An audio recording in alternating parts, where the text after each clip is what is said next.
Repor sendiri sekarang memasarkan apa aja, Pak? Saat ini kita lebih melihat yang landed ya Pak, karena memang masih lebih banyak Pak marketnya. Padahal Repor juga punya apartemen.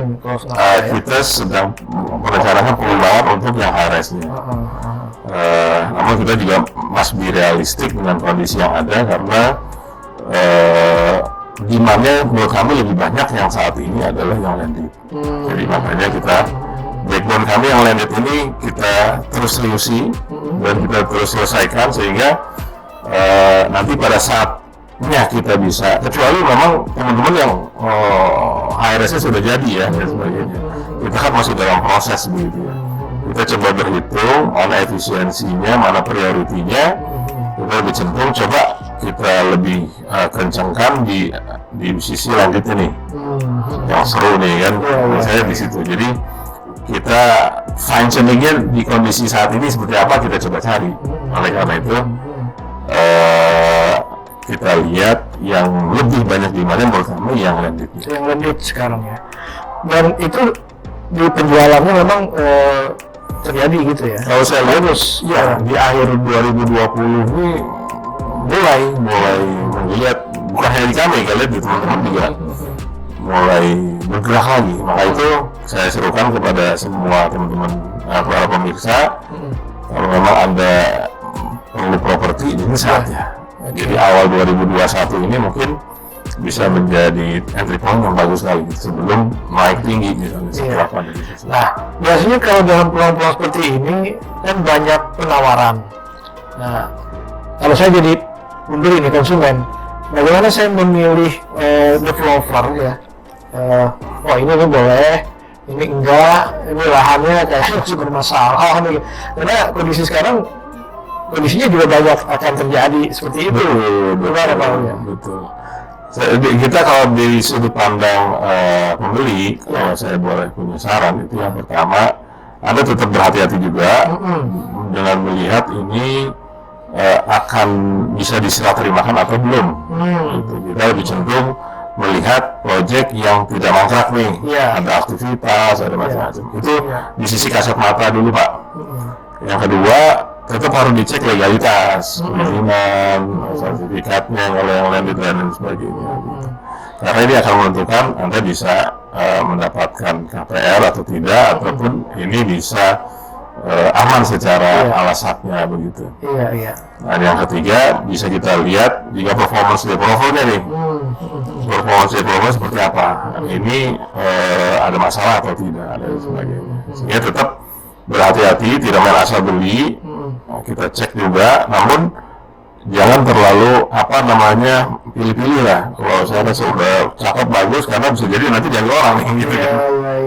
Nah, di situ right time, dan saya rasa ini yang justru membuat kita bisa dapat feel-nya yang bagus nih. Kita cek lapangan, kita cek harganya, kita cek ininya. Biasanya apalagi kita bisa membandingkan dengan yang sekitar. Nah kalau developernya, Repor kan juga udah TBK ya, itu bisa jadi nilai tambah juga Pak? Sangat Pak. Karena memang begini, pada saat kita TBK, developer atau perusahaan lansir TBK, kami selalu mendapatkan supervisi atau pengawasan dari pihak-pihak terkait. Kita diaudit, kita ada laporan ke OJK, laporan ke bursa, progresnya seperti apa. Karena kalau tidak, ya kita ada peringatan, ada ancaman suspend dan lain sebagainya. Sebagai perusahaan publik, kita menjaga hal itu dengan good corporate governance agar ya semua terbangun gitu, kecuali memang bermasalah misalnya begitu. Nah, jadi buat kami dengan TBK ini akan lebih memberikan assurance gitu ya, dalam arti ini nggak main-main nih, karena yang ngawasi perusahaan kami ini bukan cuma komisaris maupun konsumen aja, regulator juga mengawasi ini proyeknya jangan gitu loh Pak. Jadi lebih seru lagi begitu. Sejauh mana Pak pengawasan dari pasar modal atau institusi terkait ke perusahaan yang TBK ini? Biasanya kan kita ada laporan quarterly ya, quarterly itu kadang-kadang juga suka ditanya ini progres proyeknya sampai di mana nih, Sana ya. Terus rencana Anda ke depan apa? Termasuk progres gitu bisa diawasi. Itu yang saya welcome karena memang mestinya begitu. Sebagai perusahaan pabrik, mewakili pabrik kita juga harus di endorse, harus harus didampingi, harus diawasi agar terus bergerak begitu. Jadi dalam arti dengan membeli tempat-tempat di perusahaan pabrik gitu ya, lokasi perusahaan pabrik itu kenyamanannya mungkin di sisi konsumen lebih tinggi ya, karena memang sisi corporate governance mungkin lebih baik daripada yang belum, misalnya seperti itu. Iya. Seperti itu. Iya. Pak Ali tahu Undang-Undang Cipta Kerja ya. Banyak orang melihat sisi positif, banyak mendukung bisnis properti ya. Tata ruang, terus bagaimana soal lahan, bank tanah gitu. Bagaimana Pak Aulia melihat ini? Saya rasa juga sama, saya juga ini cukup memberikan angin segar buat bisnis properti. Karena ada kepastian, ada simplifikasi, perizinan, ada berbagai hal yang menurut kami cukup mendukung di sisi properti. Dengan harapan ini memberikan kepastian hukum ke depan. Namun yang mungkin menjadi masukan dari kami adalah eksekusi di lapangan ini, pelaksanaannya nih mungkin. Nah, misalnya simplifikasi dokumen perizinan, nah ini kalau bisa disegerakan gitu kan. Ya, selama ini enggak. Ya bisa seperti itu kan. Ya kita tahu sama-sama lah. Jadi secara payungnya mungkin pemerintah punya niat untuk memberikan iklim yang kondusif di sisi ruang properti. Ini kami welcome, kami sambut dengan sangat baik sekali. Yang berikutnya kami juga berharap peraturan pelaksanaannya bisa segera terlaksana dengan baik, sehingga mimpi untuk kita bisa punya koridor iklim investasi di bidang properti lebih baik ini lebih bagus lagi gitu. Dan bahkan mudah-mudahan ini bisa mendorong kinerja dari industri-industri lainnya kalau gitu. Jadi kita welcome juga terhadap undang-undang cipta kerja ini untuk sisi bisnis properti ya, kalau saya punya amati ini yang saya pahami. Mudah-mudahan bisa semakin speed up lah recovery-nya juga begitu. Iya. Nah, kalau Pak Wes sendiri lihat 2021 ini vaksin udah ditemukan gitu kan. Terus optimisme teman-teman juga mulai muncul.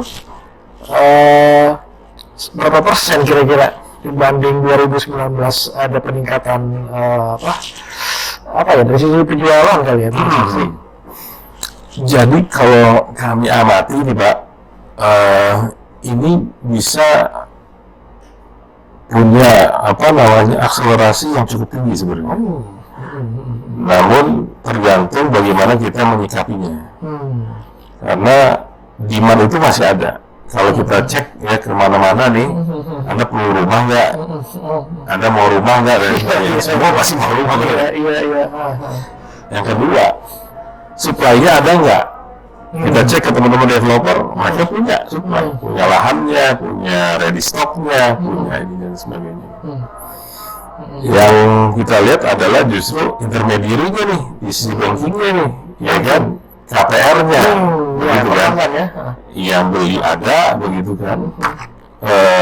Supply-nya ada, begitu kan? Nah, kalau di sisi KPR-nya kan banyak, mungkin ya most of ini lebih banyak yang KPR ketimbang cash begitu. Iya, betul.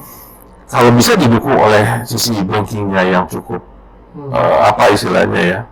supportif begitu, ini mungkin recovery-nya akan bisa lebih tinggi daripada 50% di tahun 2020. Tapi Pak Aulia mengatakan perbankan masih belum support. Kita belum bisa lihat di 2021 karena baru masuk tahun ini. Iya. Kita mau andai-andai kalau dengan dengan rate di 2020 yang perbankan sangat ngerem ya. Saya bukan menyalahkan perbankan. Perbankan ya. Malah saya juga memang teman-teman perbankan mungkin menjaga bukunya. Kalau juga kondisi itu. Ya. Ya. Mungkin dengan 2021 ini sudah lebih sehat atau bagaimana, sehingga lebih digenjot lagi dalam memberikan KPR, dalam memberikan konstruksi dan sebagainya. Ini bisa dahsyat menurut saya. Begitu. Mungkin kenaikannya bisa 50% lebih. Dari 2012. Oke. Ya, saya lihat dengan dukungan perbankan. Nah, kalau perbankan lebih Betul.